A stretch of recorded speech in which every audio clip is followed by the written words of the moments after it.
Oxford from the inside. The good, the bad, but always the truth. Hello, my name's Olviya. I use any pronouns and welcome back to Oxford from the inside. The good, the bad, but always the truth. Today we're joined by Sam. Sam, do you want to introduce yourself? Hi, I'm Sam. I'm a third-year mathematician at Trinity. Excellent stuff. And so today we're going to be doing a society spotlight, and today we're going to be doing Doctor Who Society. Very exciting stuff. I love Doctor Who. Anyway, so Sam, what's the Doctor Who Society? What do you do? So we're a really fun and welcoming community of Doctor Who fans at the university. So in normal times, we'd gather to watch episodes, both old and new, of our favourite show together. In more recent times, because of COVID, we've had to do that online via Discord and at BBC iPlayer. However, hopefully, we'll be back in person soon. We also do various other things. So we take part in a couple of quizzes. There's the Varsity Quiz, do each year against the Cambridge Doctor Who Society. Then there's the Termly Geek Quiz that we do against the other nerdy Oxford societies, like Harry Potter Society and Star Trek Society, which is always good fun. And we also sometimes have guest speakers, which hopefully they'll be coming back soon, and even occasionally society field trips to filming locations near Oxford. Hopefully, there might be one coming up this term, hopefully. Ooh, society field trips. Where do you go? So the one that's currently hopefully going to happen next term is one to a place called the Volvite Stones that was used to film an episode called Stones of Blood back in late 70s. That's probably no idea of this. But yes, an episode in which the stones turned out to be blood-sucking rock alien monsters. Naturally. Of course. That's very exciting. What other field trips have you done in the past? Oh, I haven't been one while I've been at university. It's been a few years since we've done one. But in recent years, there's a village called Little Harnbone or something. I should probably know the name of it. Where an episode in the 70s called The Daemons, that was filmed there. And in the past, we've also done more ambitious trips as far as Cardiff, where a great deal of the modern show has been filmed. Oh my god, I never knew the Doctor Who Society this. I need to get myself on this. That's really cool. Please do. That's so cool. Oh my goodness. And so what do you do in a society, Sam? I am the society treasurer, which I have to look after the accounts and submit them to the proctors. And generally, yes, it's great fun being a treasurer, yes. And generally go to various committee meetings, help decide what we're watching, what we're doing, and the like. Yeah, I noticed that you have like a little term schedule of what you're going to watch. How do you decide what you're going to watch each term? So it's usually done, it's last week of term normally, after the last meeting. Committee and honestly anyone else who wants to rock up, we kind of sit around afterwards and have any suggestions. We do have a thing called the 3-year rule, which means that no story can be shown more than once every 3 years. So idea is that in a normal student's time at Oxford, which is 3 years for most people, you won't get any repeats. So have that to play around. We have a spreadsheet of that. Love spreadsheets. Oh my goodness. and yeah, so we have that to consider, and we generally think about people say what stories they want to watch, and also elements of guest speakers. So if we get a guest speaker in, we like to watch something relevant to what they did. So like in my first year, we had Rob Sherman, who wrote the episode Dalek in the 2005 series. So we got him and then we watched that. So a bit of juggling what we want to watch, who we're going to try and get in, which trips are going on and whatnot. And generally what people kind of want to watch and haven't been seen for a while. Oh my god. Wait, so like you had the guy who wrote the episode in. Yeah. And did you watch the episode with him? Yes. Oh my god. It was so much fun, yeah. I think it was actually the first time he'd seen the episode since it came out. Oh my god. Yeah, and afterwards we interview and it's great fun actually, and photos. Yeah, they're really good fun. A world exclusive. Oh my goodness. Yeah. That is so cool. What got you into Doctor Who in the first place?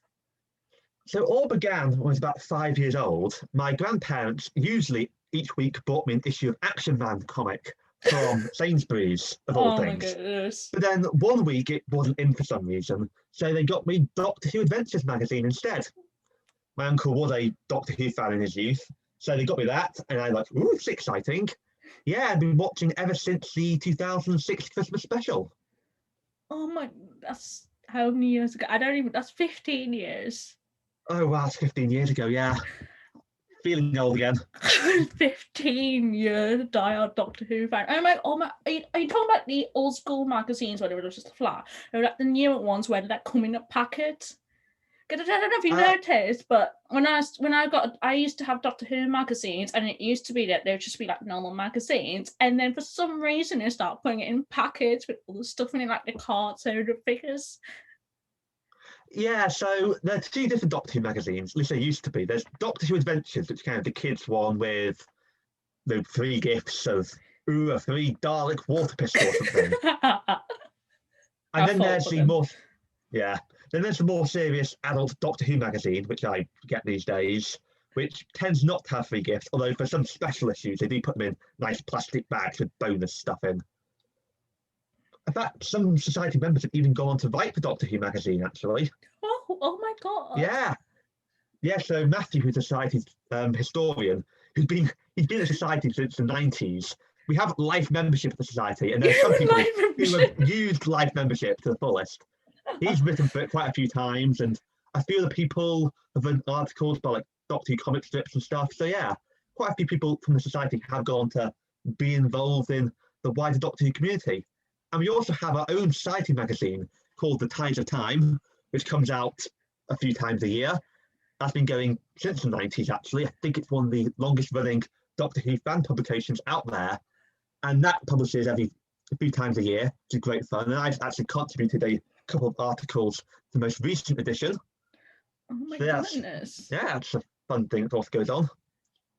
The more you talk about this, the more I want to join Doctor Who Society immediately. How much is life membership? I think it's 15 quid for life. Oh my god, that is a deal. It's a bargain, yeah. That is an absolute bargain. It's much cheaper than the BBC TV license. That is true. Oh my goodness. Oh wow. That's really cool stuff. Wait, so do you prefer New Who or Old Who or the classic Who? Ooh. I mean, I've grown up on New Who, and I've seen all of New Who. I haven't seen all of Old Who. So part of me still likes New Who. I mean, it's kind of more modern television style with the pacing and the production values. Old Who is more of its time. It's not more slowly paced. The production values are of its time. Still has a lot of charm, Old Who, and there's some Old Who stories I absolutely love. I mean, Caves of Androzani, Pyramids of Mars, absolute bangers that stand up with the best of modern Who, really does. But, yeah, I think I prefer modern Who. I do enjoy watching Old Who, especially as there's bits of it I haven't seen yet, so there's more to discover as such. It's so weird because Doctor Who's kind of been running. It was like the 60s, and it took a break, and then back in like mid 2000s, it's like, hey, Doctor Who again, bigger and better. Yeah. It is one of the more remarkable television stories out there, just because that it ran for even the 1963 to 1989 runs. A fairly unprecedented long run. 23 years is a pretty long run for a TV show. And then, disappeared for 16 years. Only one ill-fated American TV reboot movie, which didn't go very far. And then 2005 came back. It's been a big hit ever since. It's kind of crazy. Oh my goodness. So, Doctor Who Society, are there like any die-hard beliefs that you must conform to in Doctor Who societies? Like any controversial opinions? We're really welcome. We're open for all hot takes, and we're open to people who aren't die-hard lifetime fans. So people who are new to the show, who've seen some of the modern stuff, even people who haven't seen it before, if you really want to. We want to be open to both, die-hard veterans who've seen everything twice over, and also people who've only seen the last couple of series. We're open to everyone, and controversial opinions are allowed. My controversial opinion of choice is I'm not a big fan of Logopolis. Controversial for if any die-hard Doctor Who fans watch it, you may be reeling in disagreement. But yes, everyone's welcome. How could someone hold that controversial opinion and be treasurer? How dare Doctor Who Society? I'm very disappointed. How is this promoted? Oh my! So, favourite Doctor Who? I'm personally a big Matt Smith fan. 11th Doctor. Oh That's when I kind of went from being someone who enjoyed the show to being a real proper fan. And I just like I like the tweed aesthetic. I like the whole crazy professor, old but young kind of vibe. And while they're controversial at the time, I quite like the big series long overarching kind of mysteries. That really excited kind of, how old have I been? About 10 years old? Yeah, about 10-year-old me found those really exciting. Oh my, yeah, I also really, really love Matt Smith. I may have had a crush on him when I was younger, no lie, but I especially loved his dynamic with the companions Amy and Rory. Yes, yeah. And then Weeping Angels, spoilers alert, Weeping Angels made me cry. Oh, they are, yes. I've heard they're coming back in the new series, apparently. Spoilers, rumors, but No, the word on the street is the Weeping Angels are I back. can't go through that heartbreak again. I can't go through. They are brilliantly terrifying, yes. They are great. I used to be absolutely terrified of statues the first time I saw the Weeping Angels. I can't remember what this episode was called. It was David Tennant and it was this girl, Sarah or something, who was stuck in a TV, stuck in the past. Sally? I think Sally Sparrow? yeah. Yes, Blink, the episode. Blink, right. And I saw that was my very first Doctor Who episode. Oh.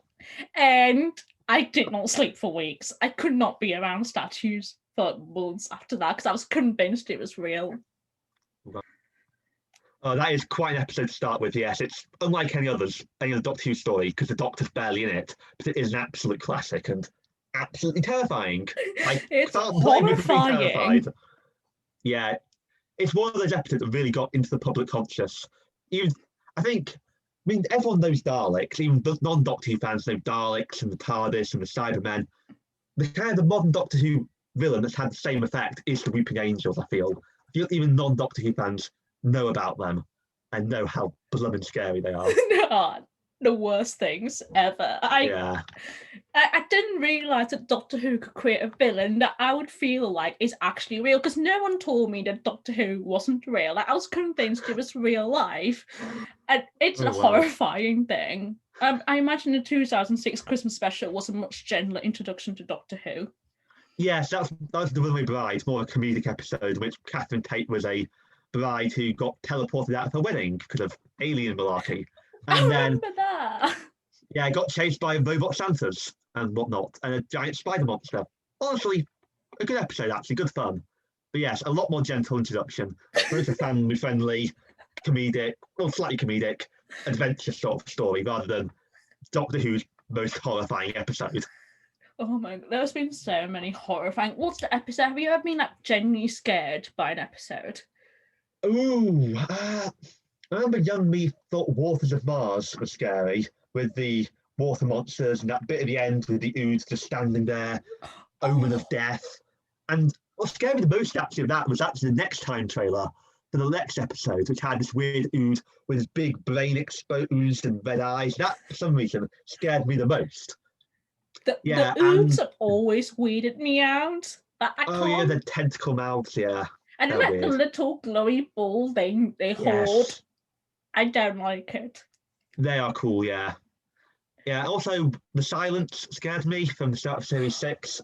They're all my favourite Doctor Who monsters. The whole the whole kind of cool idea with them is as soon as you look away from them, you forget you ever saw them. They're hiding in plain sight and have been for years, manipulating society. They're really creepy and they have this really weird twisted faces that are inspired by the Scream, that famous painting, and then these weird long fingers that are inspired by a South American primate whose name eludes me, and they have electricity out of them. They have weird black suits. I dressed as one for Halloween one year. They are really creepy and really cool. No, I genuinely don't understand how like writers can sit in a room and like create these horrifying things. Don't understand it. Well, not all Doctor Who is horrifying for anyone gets scared of. A lot of it is good fun and quite entertaining and sometimes rather funny. But yes, occasionally there are things that are really quite creepy. Especially if you're introduced. One thing to love about Doctor Who is, especially if like very introduced them at like 5 years old, just very terrifying prospect, not realizing it's real. It's a very weird way. And favorite episode? Favourite episode does vary depending on when you ask me. One of my favourites is Dalek, for the aforementioned reasons of Rob Sherman came to watch it with us. That was great fun. Really nice memories of that evening. School Reunion, Ron Sarah Jane came back in. Another great episode. Then the older stuff, Caves of Androzani, which is the fifth Doctor's last story, is amazing. A masterpiece of tension and excitement. This whole planet of corrupt, horrible people just wage war against each other, and the Doctor and Perry kind of caught in the crossfire, just desperately battling just to survive. We are going to watch that this term, actually. 8th week of this term, watching Caves of Androzani, which I'm so hyped for. Yeah. Well, you heard it here. If you want to check that out, go to rock up to Doctor Who Society. How do people find Doctor Who Society? Where can we find you guys? So we have a website. If you just Google Oxford Doctor Who Society, there's a couple of websites. There's a temporary WordPress one because of some IT malarkey last year. But I have a link to the main website, which is quite nice, and we'll have a term card on there soon. We also are on Facebook and on Twitter. We also have a society Discord. There's a form if you want to join that. If you want, I can send you this and the form, and you can post it in the description or the comments. Absolutely. So if you want to join the Discord, that's also there. Yeah, so website, Facebook, Twitter, Discord. Also, if you want to message me about it, I'm Sam Flower on Facebook. The person whose Facebook profile picture is someone in full subfusk. So if you want to message me about it, go ahead. Yeah. When can people sign up? So we'll be at the Freshers Fair. The Discord, you can register at any time. That should hopefully send a notification to the person who owns the form. If not, I'll poke them. Then we'll be at the Freshers Fair. We plan to have a stand there. So if you're going to come to that, then there's that. You can sign up there. We'll have, hopefully, some society members will be there. I hope there's some flyers and term cards and whatnot. Exciting stuff. And final words for advice for any budding Doctor Who enthusiasts out there, Sam? Yes. Come to society. That's a good place to start. I think we've got a really welcoming bunch, and this year's term card, I think, can be fairly accessible to new fans. Got a good mix of both classic and new stuff. Some real great episodes to enjoy. Yeah, and apart from that, watch the show. I mean, if you want to get into the show, best places to start. Either you're probably best off starting with the modern stuff, the episodes of like the old stuff, like 4-parters that maybe more daunting. The new stuff's probably more appealing to most people out there. So either 2005 reboot episode Rose, or something like the 11th Doctor's first story, the 11th Hour, which is another great opener. So if you want to start watching the show, I'd recommend one of those 2 episodes and go from there. Fabulous stuff, Sam. Thank you for advice, and thank you for chatting about Doctor Who today. I really enjoyed this. I've really enjoyed it as well, yeah. Oh. You will definitely see me at Doctor Who Society this year, if I can figure out how to get there first. Yes. Hopefully details of where we'll be exactly will be confirmed. We should be Thursday evenings, 8 p.m. is what we normally do. So barring any unusual changes, it should be Thursday 8 p.m. Hopefully in person. If for some reason not, we'll be on our Discord. Brilliant stuff. Anyway, Sam, thank you very much for joining me today. And to our listeners, thank you very much for listening to us. You can check us out at Oxford from the Inside on Facebook and on Twitter. Other than that, I hope you're all having a great day. Goodbye. Bye.